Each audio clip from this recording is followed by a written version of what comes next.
Welcome back. You're still watching Politics Tonight, digging beyond the headlines. And now to our interview with the guest of the day. I am now joined by a political and development economist. He's also a member of the Public Affairs Committee of the APC Presidential Campaign Council, Ayobami Oyalowo, on matters relating to the coming elections. Thank you very much for joining us, sir. Yeah, thank you for having me. Good evening. Good evening to you. You're a member of the APC Campaign Council. How will you assess the campaign so far? Well, we have done our best to reach out to Nigerians. We have done our best to pass the message of hope, renewed hope, by our presidential candidate, Bola Tinubu, to Nigerians. And we believe that Nigerians have listened. We also believe Nigerians have weighed all the candidates in terms of their achievements, their plans, their manifesto, and their antecedents.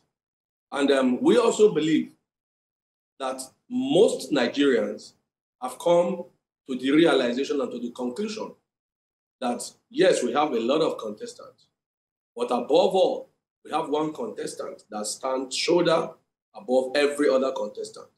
That is the man Jagaban of Bogu, Bola Tinubu. So we are confident. We are going to this election in the next 4 days or 5 days now with renewed vigor, with hope that we will not only win, we will win with a clear margin. And we've been seeing all manner of jokes about run and runoffs. We are not even perturbed by that. We are sure that there will be no need for second ballot. We know we will win at the first election, at the first ballot. And by the grace of God, Nigerians will have renewed hope. And we will begin to build on those plans that we have highlighted and earmarked for Nigerians so that the unmitigated sufferings can be mitigated and Nigerians can begin to smile again. This particular outgoing government has done very well in terms of infrastructure. But beyond the infrastructure, we also want to go into the other areas where Nigerians can now begin to say, yes, after infrastructure, the next thing that should come naturally should be prosperity to the people. And that is what we are bringing to Nigerians. Well said. But looking at the way the campaigns have been conducted, would you say candidates have been focused on issue-based campaigns? Well, for us, we know that there are two kinds of campaigns you can run as a candidate. You run both the rally, which is to mobilize people, to excite and energize the base. But we also know that we have other ways of reaching out to people where you can engage stakeholders, rub shoulders and rub minds together and reach some very serious conclusion. That is why, if you notice, our campaign was not just focused on the rallies.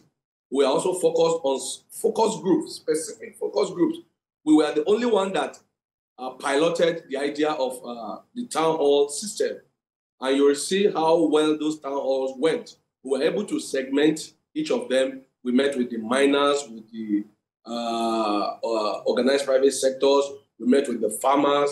We met with religious leaders. We met with women leaders. We met with young people. We met with the tech industries. We met with every segment of the Nigerian economy and the segment on all segments of Nigerian social lives.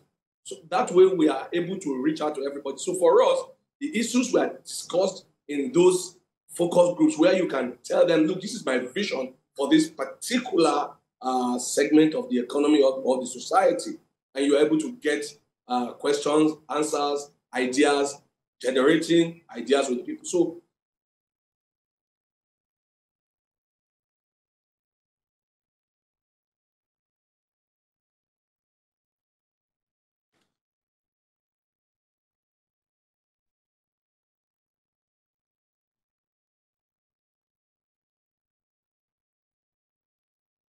All right. Well, on the program tonight, we're speaking with Mr. Ayobami Oyalowo.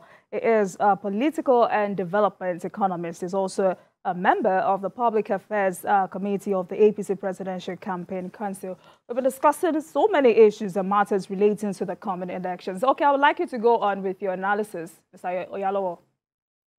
Okay, I thought maybe I was cut off by internet. That's why you were talking, so no. I had to stop.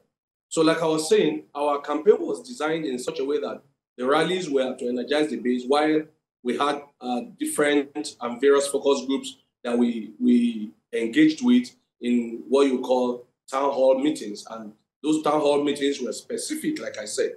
We met with all the segment of Nigerian society and business areas. We met with the organized private sectors, we met with the farmers, we met with the miners, we met with young people, we met with the tech people, we met with everybody.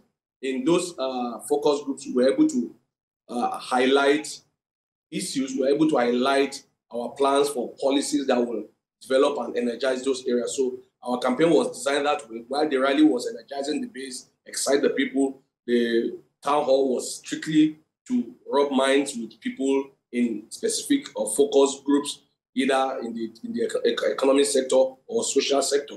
That way, we were able to harmonize the campaign to reach out to people, to make it issue-based campaign where we can develop policies and people can have their own input into those policy development, and then we can begin to build from there. And as soon as the government is elected and sworn in on the right day, it will hit the ground running.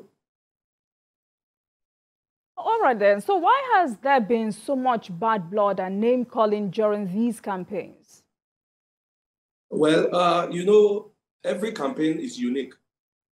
This particular campaign had a new set of people coming in, and then most of them were basically very young. This is most likely the first time they will be participating in an election, and they actually have not been able to understand what election politics and democracy means. For many of them, it's about name calling, it's about forcing. In fact, I was reading some people online, some of them because my parents will not vote who I want to vote, I will not give them the allowance I used to give them. Some we will hide their PVC, all manner of things we have been saying online.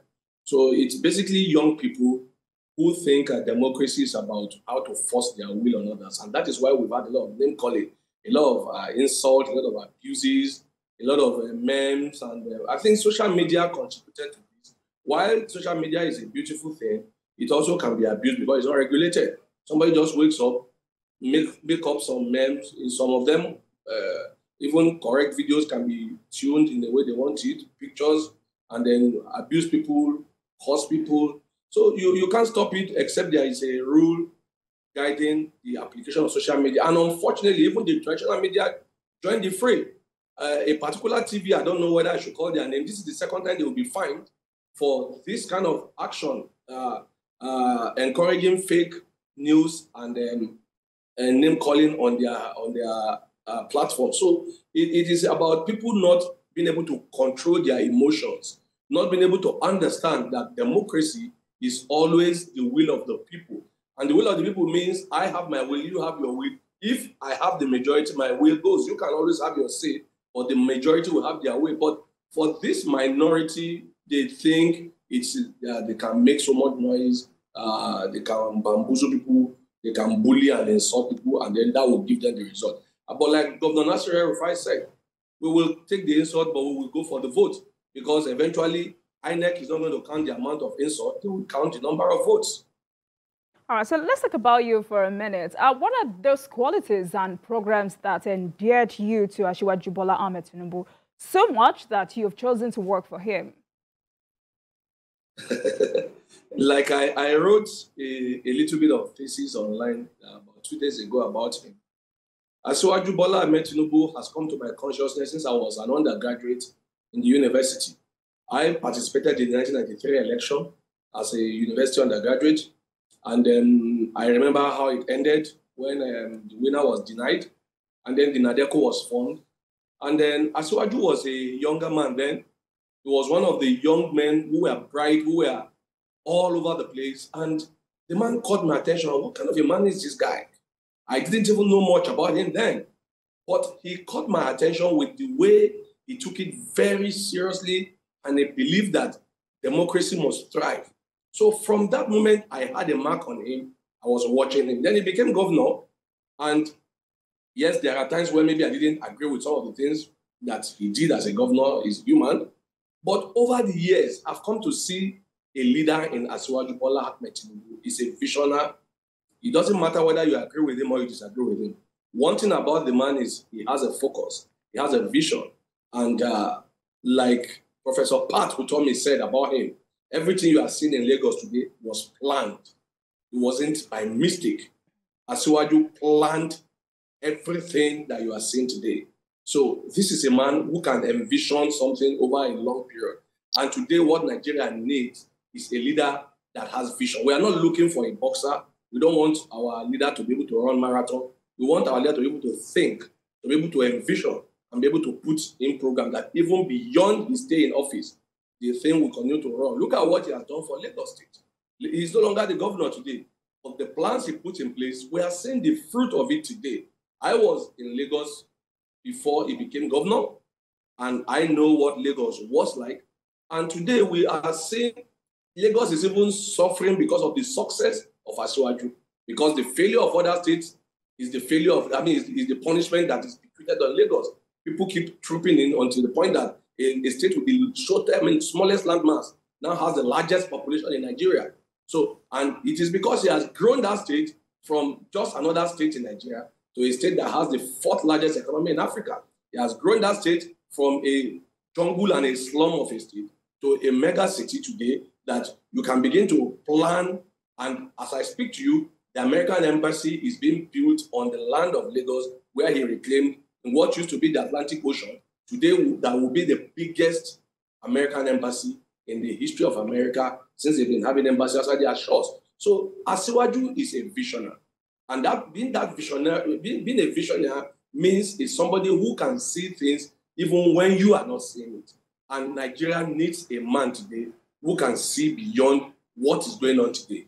So Asiwaju is someone I support because I believe Nigeria needs a man that can envision and put the plan in place. And like the Bible says, because I'm also a Christian, it says, write the vision, make it plain upon the table, that it may run whosoever reads in the book of Habakkuk. So Asiwaju can write down the vision. He can make it plain. People can think and then work and ensure that that plan and that vision is actualized over time. And I'm sure you remember his immediate successor in the government house of Lagos State, His Excellency Babatunde Fashola, is called the actualizer. Many people don't know why that name is. It is because he began to actualize the vision that Asiwaju has put in place. So that is the man that I support. That is the man that I hope in the next 5 days will be elected the president of Nigeria, so that Nigeria can benefit from his wealth of experience, from his vision, and from his pragmatism. Well, because you mentioned Lagos, and just like you did, many other APC members also point to Asiwaju Tinubu's Lagos record. But many critics argue that Nigeria is a much bigger and complex stage than Lagos. How will you respond to this? But this is always the reality. If you are going to be made the MD of the bank, you have to demonstrate how you run your department or your branch before you can now be considered for the MD. So you cannot rate him based on what he hasn't done. But what you have to look at is how well did he run Lagos. Lagos is the most Nigerian state in Nigeria today. Lagos is the place where you will call a proper cosmopolitan city, where you have all manner of diverse people. Everybody that you can find, any tribe, any tongue you can find in Nigeria, you will find in Lagos. And as well, you run a system of government where you have Deltans, you have Igbos, you have Hausas, you have Yorubas from other states in his cabinet. So that is a man who knows how to play around the diverse and the complex. So if you say Nigeria is diverse and complex, I totally agree.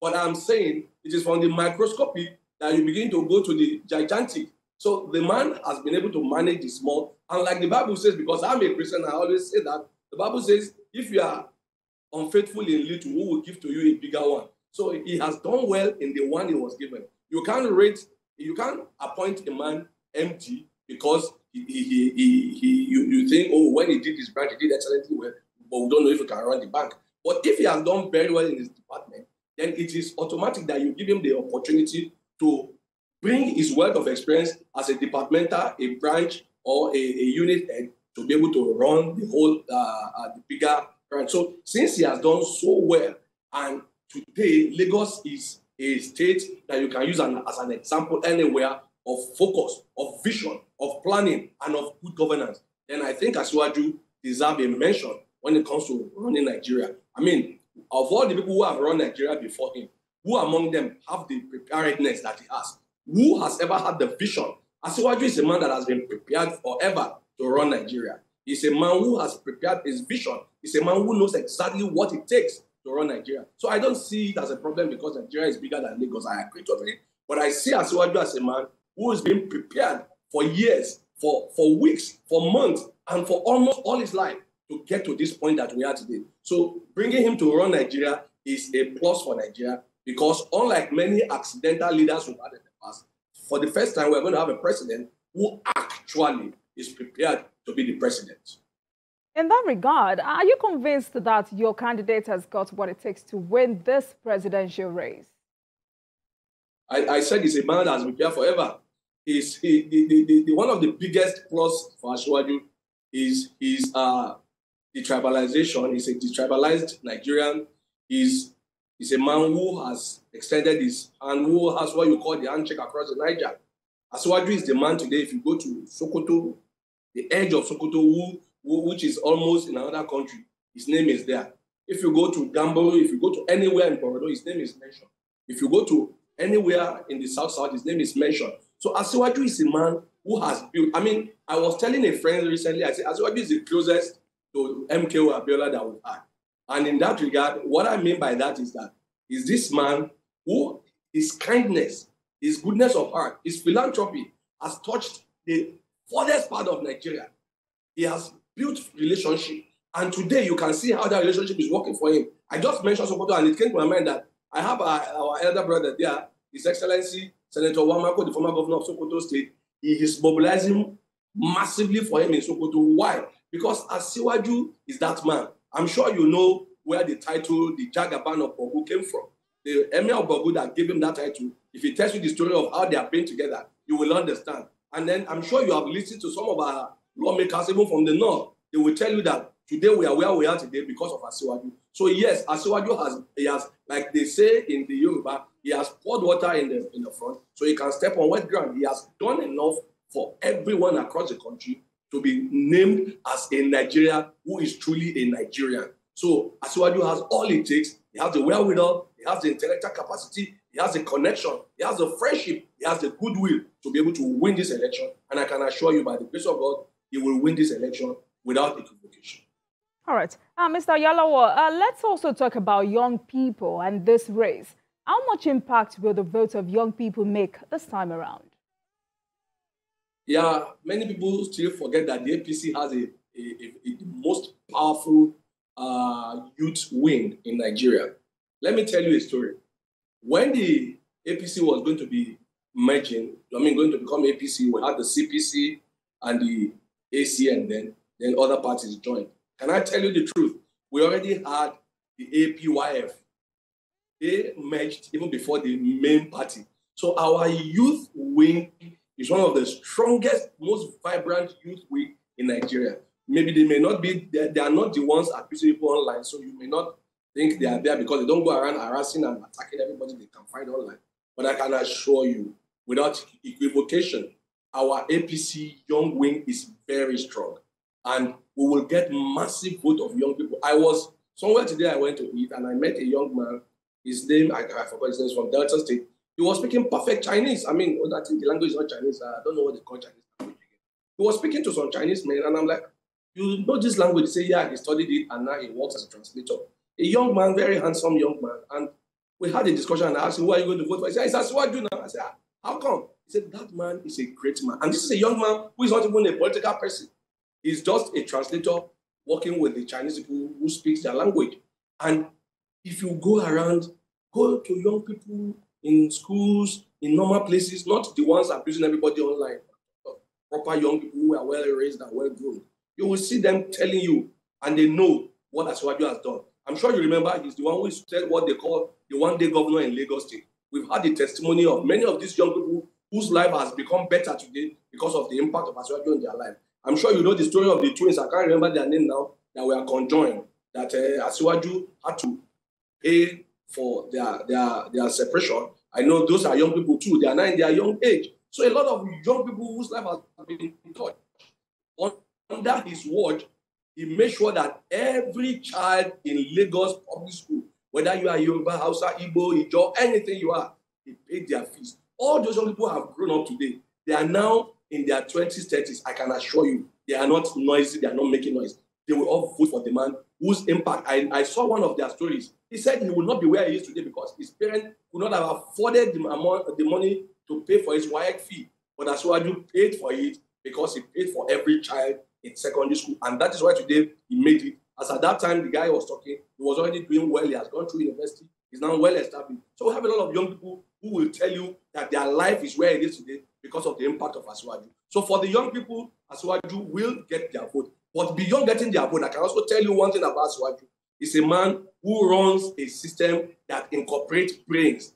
And I can assure Nigerian youth, a lot of them will find themselves in government under Asiwaju because he's a man who wants to equip for the future. So the youth of Nigeria has a great chance under Asiwaju to be groomed, to be prepared for future governance, for future roles in government. I remember today the governor of Lagos State, he started as an SA under Asiwaju before he became a commissioner. Then he was a young man in his 30s. Today in his 50s, he's governing Lagos State. That is what Asiwaju can do. He's a man who can bring young people into governance, teach them, train them, prepare them. Today, our youth leader in the APC, Adayo Israel, is one of the young mentees of Asiwaju. Asiwaju mentored him until he went to school, came back, and today we see how brilliant that young man is. So that is what Asiwaju can do, and that is what he's still going to do. Our young people have a great opportunity under the presidency and leadership of our leader, Asiwaju Bola. All right, let's come to the Northwest, where people have called the battleground in the 2023 presidential election. Do you agree with that? Northwest? Yes. How can Northwest be a battleground? They say they just now, like also, to make, before you go on, Mr. Oyalowo, before you go on, like to throw how can you hold on? Catchphrase. How strong is your candidate in the Northwest, and what are the dynamics that will play out in the Northwest? The dynamics are very simple. You see, the claim there is that because of our other brother there, Rabbi Musa Kwankwaso, who is from the Northwest. But I can assure you, Kaduna, Jigawa, even Kano will get good vote from Kano State. You can see how the rally went. Bauchi, people have said they will vote whatever the president said they should vote. Even the governor himself said it. So there's no fear about the Northwest. We're going to get good vote from the Northwest. We're going to completely win the Northeast.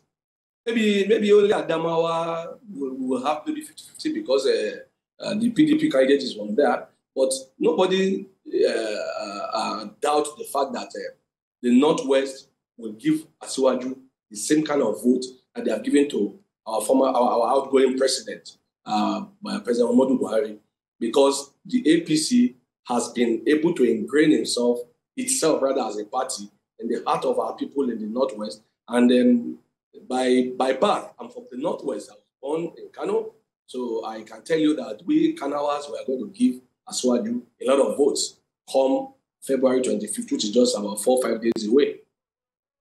I know you've spoken a little bit about the APC youth wing, but as a young man, are you convinced that the APC is doing enough to galvanize the support of young people in this election? Well, I was just telling you about our youth leader. I don't know whether you have been following his activity.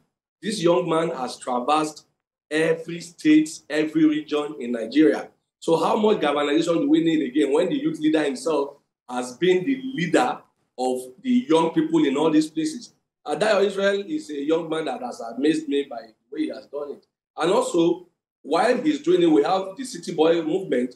We also have Tinubu and his friends leading all over the young people, moving from state to state, all of them coordinated by my very good friend, His Excellency Yahya Bello, the governor of Kogi State. So our young people have been sufficiently galvanized and mobilized. Maybe because they have been very peaceful. That's why you're unlike some other young people who just thought politics started in 2015, who think they must insult and abuse everybody. But just wait for the result of the election on Saturday. You will understand that our young people are ready and they have their PVCs and they will vote. And they will vote for Asiwaju Bola and all APC candidates across the board. Having said that, the Labour Party presidential candidate, Peter Obi, is doing very well with the young people, milking their anger and desire for change. Where does the APC stand with regards to this very critical segment of the voting public? I just told you now that our young people are not noise-making young people. The fact that somebody has been able to gather angry people around is a testament to who he is. We are not opportunists trying to amass anger. Well, you are harvesting anger of young people who say they are angry at the police and SARS, and then you quickly came. But when your state was having and conducting a review of SARS activity, this same man that you mentioned, whose name I'm not going to mention, rushed to the court, got an injunction so that he will not be invited. Because under his leadership, the worst SARS crime was committed. Over 150 people were not just killed, they were dumped in a river called Esu River, the Akusu massacre by SARS in 2012 or 13. So unfortunately, we have another critical young set of people who are uncritical in their mind. They don't criticize, they don't question things. If they question things, if they think they are angry, their anger should be directed at the man, not to be with him. Because under his watch, the worst SARS crime was committed in Nigeria. We are not worried about such critical young people such uncritical young people, because you must, I am leaving the young side now to the old side, because in the next a few weeks now, I'll be inviting you to come and cover my 50th birthday, so I'm not a young man like that. However, we will, our young people are the ones we are banking on, are the critical young people, the one who can think from their heart, the one who have been able to use that. You don't just go to school and earn certificate. You must also have the ability for critical thinking. If somebody come and say, "Oh, I will do this for you," what you first ask yourself is, have you done it for yourself? A man who said, "I will do consumption to production," and then I ask myself a honest question. You spent 30 years importing goods from abroad. You have not built one single plant to produce one of those things in Nigeria. So if you cannot do it for yourself, how can you do it for Nigeria? Nigerians should ask questions. Consumption to production, how? You have not been able to produce one item of the tomato ketchup you have been importing for 30 years, but you want to come and produce in Nigeria. Why don't people think? Why don't we ask questions? If a man comes to me today and say, I will give you good clothes, I will first of all look at what he's wearing. But if the man is wearing rags and tattered clothes and then he wants to give a designer dress, then I need to run away. So if a man promises you, I will do this, ask yourself, have you done it before? How did you do it? As Asiwaju that we are saying, that's why we keep using Lagos as an example, as a yardstick. Whatever we say Asiwaju will do for Nigeria, he's done it on the macro level of Lagos State. A man who said he will change construction to production, he has not been able to produce one industry, not as a governor, not as a businessman. So how will he make Nigeria a production hub if he cannot do it for himself? So we don't base our own interest in lies and opportunistic nihilism. We base whatever we are going to do on reality, on pragmatism. So like our APC young people and the young people who are on the side of Asiwaju are the young people who can use their mind, who can criticize issues, who can think, who can assimilate, and who can make up their mind, not the herd mentality, oh, we must all do this because we're all doing it. No, why are we doing it? If there's no reason for me to do it, then there's no point for me to do it. All right, quickly before we move on to some of the issues, do you see the APC maintaining its dominance in places like Lagos and Ogun State? That question is very fun because I don't see any problem with it. They imported overnight voters to Lagos from somewhere. All of them punched their card in their state before because somebody told them Nigeria was a zoo, and then they all punched their card. So they all came to Lagos and then we registered. That was what the INEC man was trying to explain, but instead of people to listen, they were insulting the man. You cannot do double registration. If you do double registration, you will not be able to vote. So we are not scared of the noise. Lagos is Asiwaju's Lagos. And I assure you in the next few hours, you will see that Lagos belongs to Asiwaju. Because tomorrow, in the next few hours, the mega rally, the final rally is happening in Lagos. Then you will know why we say Lagos is a call for show. When Asiwaju march in triumphantly to his home state, everybody will understand that there's a Yoruba adage that said the small masquerade will do anything they want to do and jump and do everything. But when the big masquerade comes in, they all sit on one side to watch the real show. Then tomorrow you will see the real show when Asiwaju enters Lagos. All right. Now, Governor El-Rufai has raised an alarm that the crisis triggered by the old Naira swap was the handiwork of fifth columnist in Aso Rock, intent on seeing the APC lose power. Where do you stand on this matter? And is what going on enough to make APC lose power at the center? No. You see, initially, that was the suspicion, that was the fear we all had. And on a serious note, I completely stand with my elder brother, Governor Nasir El-Rufai. I believe he must have been properly informed. He's a governor, so he has access to information I don't have. So whatever allegations he puts out there, I'm sure he knows exactly what he was talking about. However, we have seen a change. Yesterday, our governors had a sit down with the national chairman of the party, and an agreement was reached, and the federal government has been advised to listen to the Supreme Court, which gave some rulings. And I think we have 2 more days, that's on 22nd, for the Supreme Court to hear the issue. So I believe that whatever was contrived eventually backfired. Let me give you an example. The PDP candidate, Atiku Abubakar, had been going around saying, yes, they must not extend the Naira people, they should do it, it's the right thing. But when the northerners that he thought he was going to lie to, you are smarter than people give my brothers in the north credit for, because I'm one of them. Like I told you, I'm a Kanawa by birth. He thought he could outsmart us from his base in Dubai. But our brothers there, led by Rarara, started a song called Kodepudi, Koperi, Jagaban Zami. That whether there is money, whether they hide the money or they didn't hide the money, we are going to vote for Jagaban. So when they realized that it has boomerang on their faces, now Atiku came yesterday to start singing a new song. Oh, Nigerians are suffering about the cash crunch. The CBI has to do something. That is a clear vote face. That is a man that is double-faced. That is a man, the Bible says, a double-minded man is unstable in all his ways. So that is who Atiku is. He came and he said, no, then don't extend the date. Let people die. Then suddenly when he realized that people that were dying say, we are not going to die. We are going to vote, and we will not vote for wicked people like you. He has changed his tune.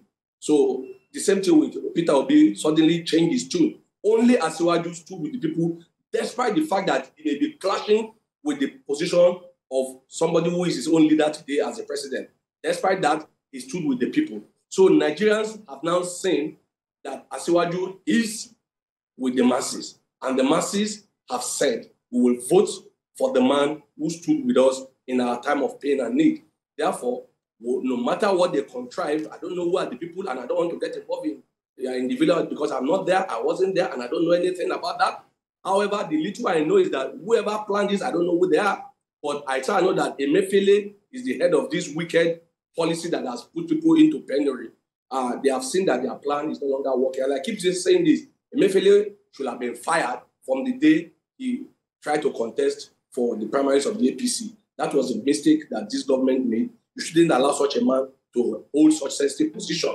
However, since they have kept him there, well, I believe after the election, we will come back to visit this issue because I'm a Yoruba man too, as I'm also a Hausa man and as a Christian. The Bible says, Yoruba says, let's deal with the problem, the bigger problem, and we'll come back to the smaller problem of Emefiele when the time is right. All right. One of your former colleagues in the APC Presidential Council, Najatu Mohammed, described Asiwaju Tinubu as unfit for the exalted office of president. How would you describe the Tinubu that you've seen at close quarters? My sister, when you see a woman who run around you for several months, praising you, and then when she submitted a fat budget and it was rejected, and suddenly you are a devil, you should fear such people. I was privileged to meet Asiwaju. I forgot the date. I wish I had the date here. Well, that is all one-on-one. And when they say it's unfit, I wonder how fit they themselves are. This was a man that you will see him in Benin this morning. In the afternoon, he's in Kebbi. By night, he's having another meeting in Abuja. Tomorrow morning, he's in Ibadan. Before you look right, you will see that He's already in Baramatu Kingdom. Before you say, what is wrong with this man? He's in Katsina. I don't know how else can a man be fit. I don't know if a sick man can put his body through so much pressure like Asiwaju has done during this campaign. He has been everywhere under circumstances that that I'm younger than him, will not even try, because I've done some of these travels. And when I come back, there's a Yoruba word that says, the way my body will do me, I would not even want to go anywhere the next day. But not this man. I understand that by 5 a.m. he's already awake, telling everybody, let's get ready. Don't want to get there late. That is the man Asiwaju is. I met him in person, and you will not believe it. I've never met him before, apart from informal meetings. And then the moment I came to him, as I was shaking him, he looked at me, this was the guy on TV. I said, yes, I'm the guy on TV. So that is who Asiwaju is. And they said he doesn't know what he's doing. I wonder if they themselves who are claiming this know what they are doing. Asiwaju is brilliant in his own ways. He's smart.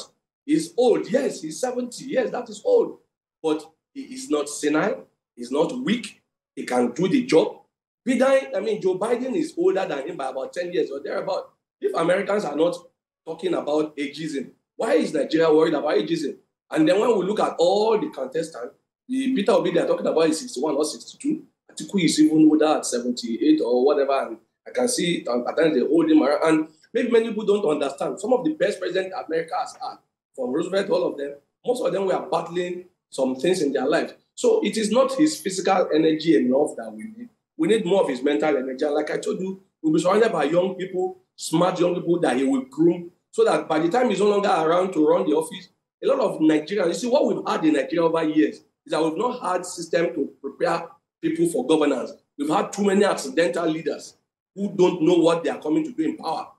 When Asiwaju become president, you will see the difference. A lot of grooming will take place so that by the time we begin to move forward in Nigeria, we'll have a proper way of preparing Nigerians. We'll have a grooming pattern for leaders so that people don't come into office by accident. So Asiwaju is fit as a fiddle, he's mentally alert, he knows what he's doing. And when I met him, I was proud that the man recognized me without anybody pointing who I am to him, because we've not met before. And he was like, that is the guy on TV. When I was in London, I said, yes, I was the guy on TV when you were in London. All right. And there. So I don't see any problem with the man at all. So let's also talk about the relationship between Tinubu and President Buhari. How cordial is the relationship between Asiwaju Bola Ahmed Tinubu and the president? Well, while I don't like speculation, but what I can say is that the president did something remarkable yesterday. He wrote a letter, and he didn't stop at that. He followed up with a video broadcast asking people to vote for Asiwaju. What else do we need? Yes, they may not agree in everything because I don't know how their relationship works. I am not with them in their room, but I know they've been meeting regularly, and some information that Asiwaju needs, he has been able to get. And I understand he has been able to negotiate some things with the president, especially during this Naira crisis. And some of his ideas have been implemented, while some maybe are still waiting to be implemented. And if the president can now go as far as making a broadcast and writing a letter and urging people to vote for the man, I don't think there is a problem in that. So people can always speculate. It is part of humanity. It's part of our life as human beings to speculate.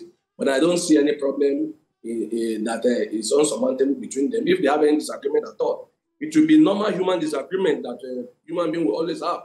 But I don't think they have a relationship that people are trying to paint as if one of them want to kill the other one. I don't think so. All right, then. Mr. Oyalowo, you're from Oyo State in the Southwest. I would like to know, what are your expectations from your state and your zone in these elections? I'll be going to Bomosha in the next few weeks to go and make sure that my word is delivered. And I can tell you, people have been working very hard in Oyo State. We have a lot of leaders there, including, but not limited to, our minister from Oyo State. He's done his own bit because we are from the same zone, that's Ogumosho together. And then we have a lot of APC people also in the Pado and other zones. I know our governorship candidate, Teslim, has been doing his best. Senator Teslim Folare and his team have been doing well. I can tell you unequivocally, as the Lord lives, Asiwaju will not only win Oyo State, he will win by a very great margin. So Oyo State is safe for Asiwaju. All right, then. It is also said that the Southwest people, especially Lagosians, don't usually come out in large numbers. Do you think we're going to witness something different this time? Well, actually, the voting pattern in Lagos has not been as encouraging as it should be. I totally understand that. But you must also understand that for the first time, their own son is contesting. So it makes a lot of difference. So yes, we've not had the kind of turnout we expected in Lagos in the past few elections. However, this time around it's going to be different. It is not a normal election for Lagosian. It's an election of Omawale. So when their own son is involved, I think we'll get a better turnout. And from the little I've seen from some of my friends who are in the independent campaign council in Lagos, and from the activity of Governor Babajide Sanwo-Olu and his team, I think this time we're going to have a better turnout. And the turnout will not just be better, it will be for Asiwaju Bola Ahmed Tinubu. So we'll have a better number this time around than we've had in the previous elections. All right. Finally, before we go, how exactly will your presidential candidate, Asiwaju Bola Ahmed Tinubu, reshape the Nigerian economy? Tell me why you're convinced that your candidate will prove to be the difference maker in this regard.